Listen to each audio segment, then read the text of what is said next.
আমাকে জ্বালাতে আইও না, কারণ এলে কি আমি নিজেই আগুন। ফাহিম ধরে ফেল। হোয়াটসঅ্যাপ কাজিন দিস ইজ শ্যাপ। ওকে পাগল ভাবেন আর যাই ভাবেন, ও কিন্তু একজন সুস্থ মস্তিষ্কের বিচক্ষণ মানুষ। আমরা জানি ও প্রতিবন্ধী, ও নিজেও জানে ও প্রতিবন্ধী। ও এই নিজের প্রতিবন্ধকতা কাজে লাগিয়ে নিজের ফ্রেম বাড়াচ্ছে এবং নিজেকে সেলিব্রিটি ভাবতেছে।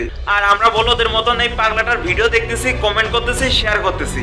ও কথা বললে অর্ধেক কথা বোঝা যায় এবং অর্ধেক কথা বোঝা যায় না, এবং কথা বলা শেষে এমন একটা লাভ দেয়, মানে নিজেকে জোকার প্রমাণ করার একটা সীমা থাকা দরকার। ও অ্যাটিটিউড ভিডিও বানায়, কিন্তু ওর ভিডিও হয়ে যায় ফানি ভিডিও।